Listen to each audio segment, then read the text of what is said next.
So this part we over. We'll go for reading data into Excel file. So what we'll do here, we have given this 1 day challenge with reading data.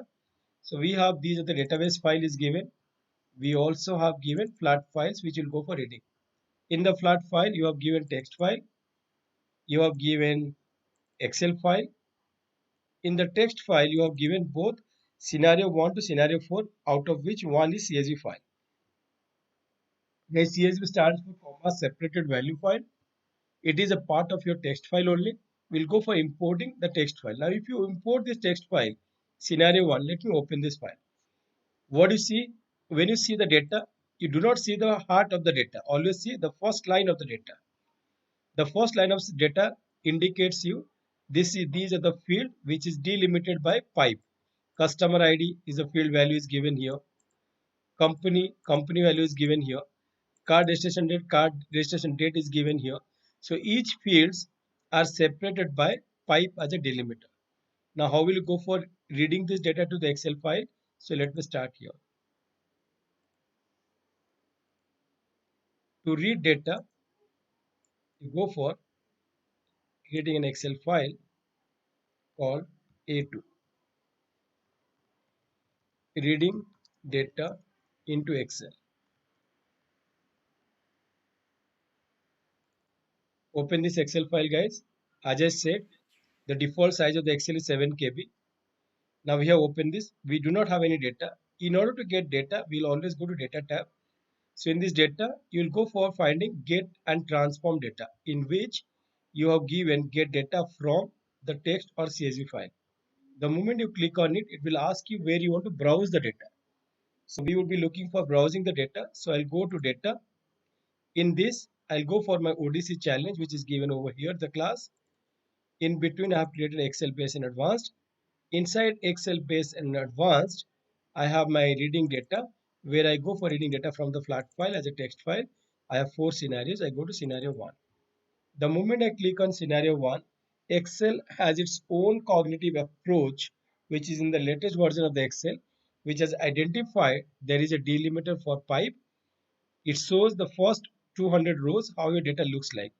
If you're looking at the data, if you feel like yes, data looks like correct, then you can go for reading this data. Now guys, when you're reading the data, there is 2 things you can see.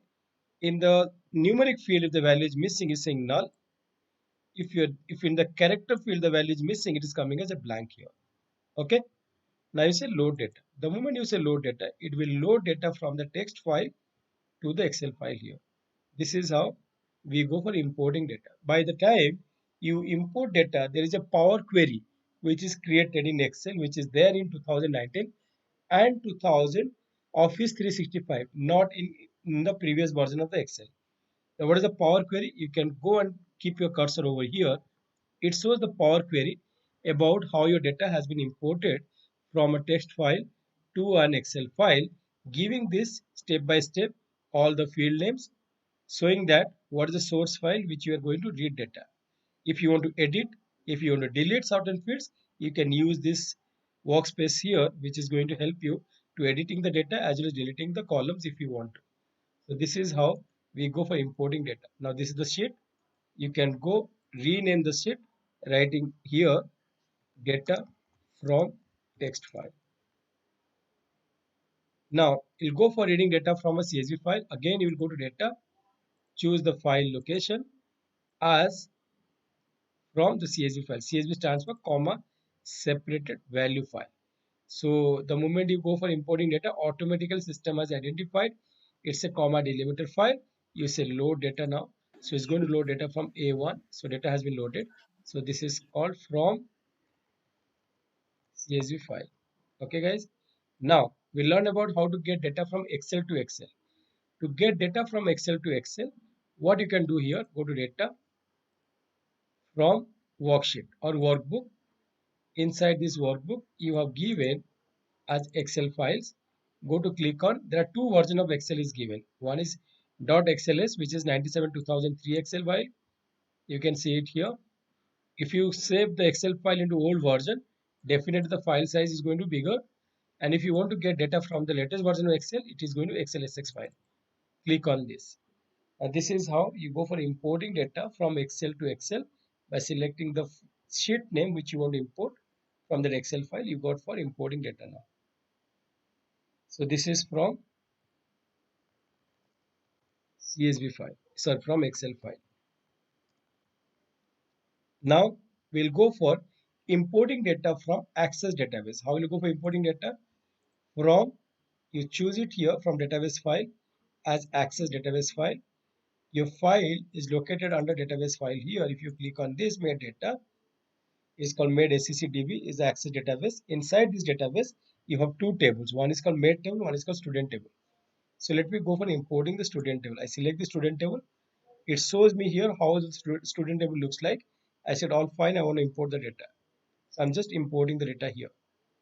So this is how I got data from my CSV, sorry, it is from my Access database file. Okay guys, Access DB.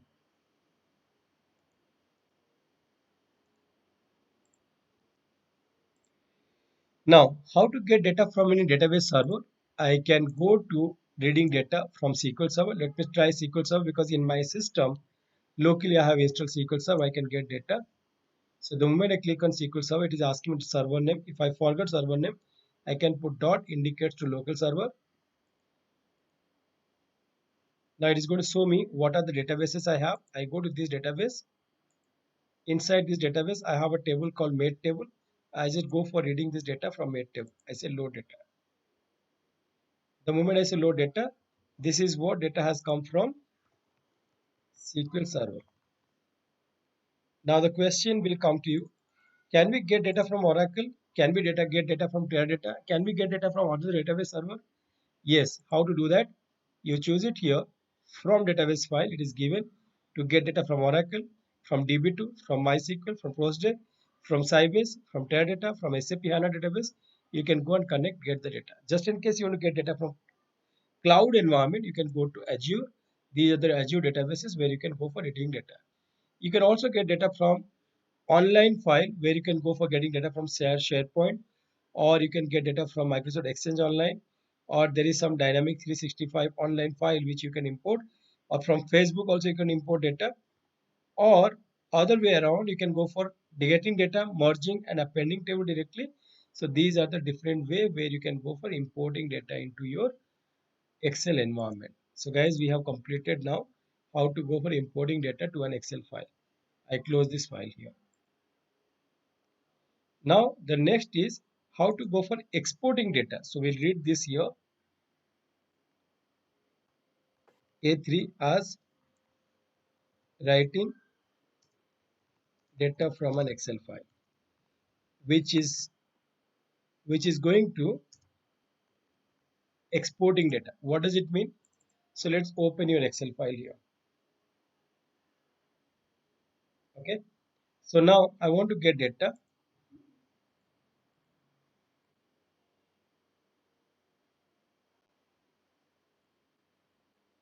Let's say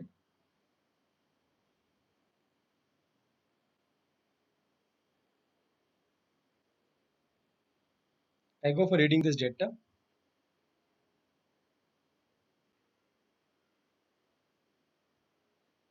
This is called pipe as a delimiter. I load data now here.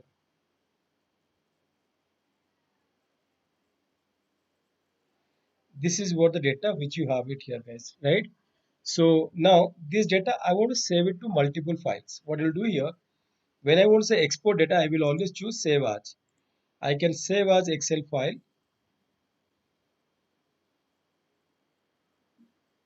I go to your ODC folder, Excel file.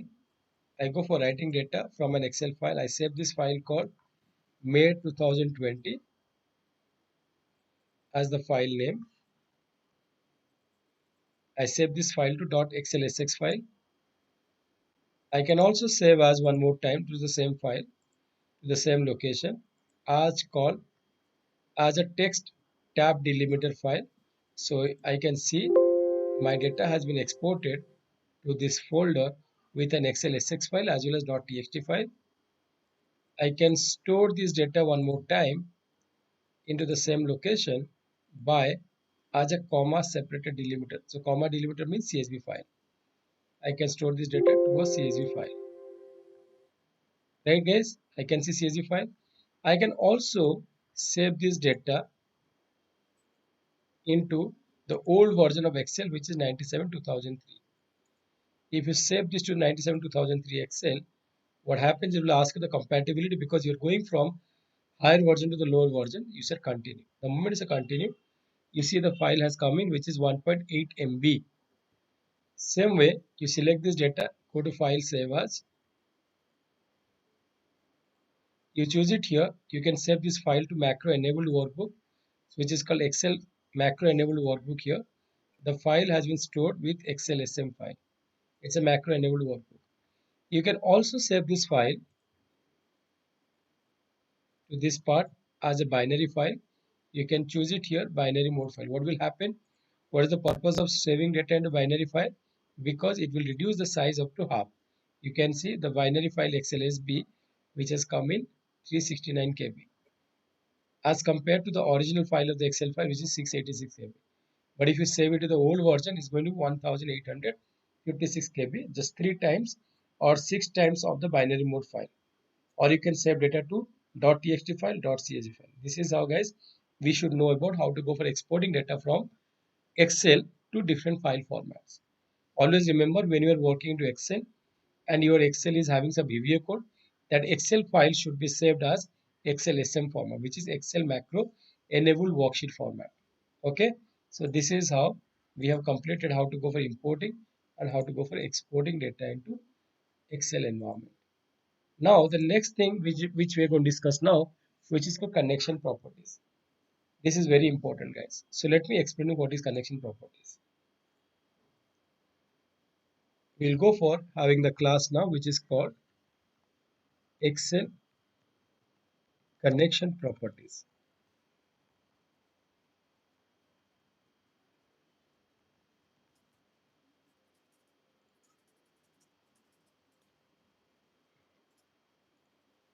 What is Excel connection properties? Open this Excel file.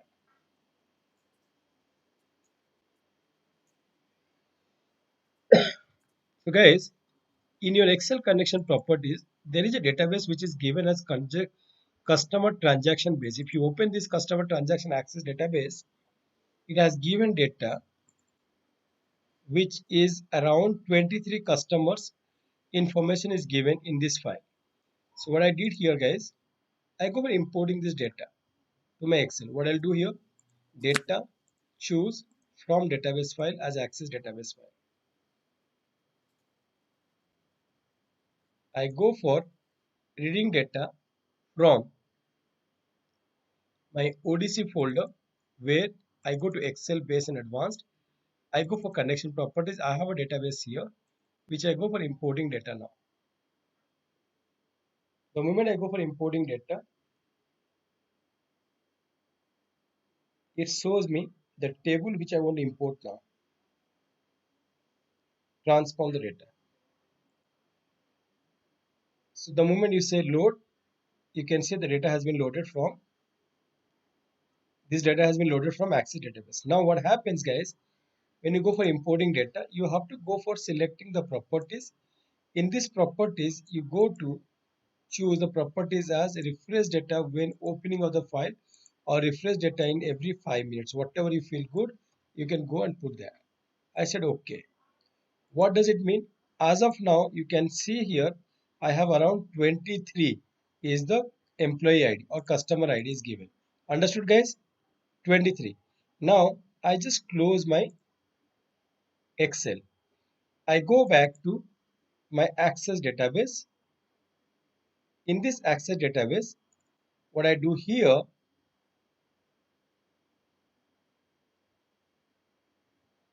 what I did here, I added few more records. Let's say I added these many records to my Access database. So I going back to this table, I go for adding those records here. Or let's say in this data,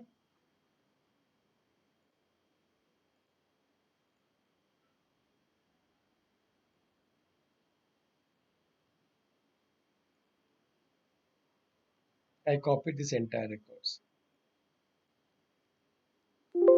So now, instead of 23 records in your Access database, now it has 5112 records. I save this file. So when I go back to my Excel file, which I just now created as a connection properties, it was having how many records? 23 records. Now, when it is getting refreshed, I say enable content. It will enable content, is going to get all the refreshed data to these fields now. Just wait for some time, it's going to come in. Can you see how many records are coming now in the Excel file, guys? Can you see this?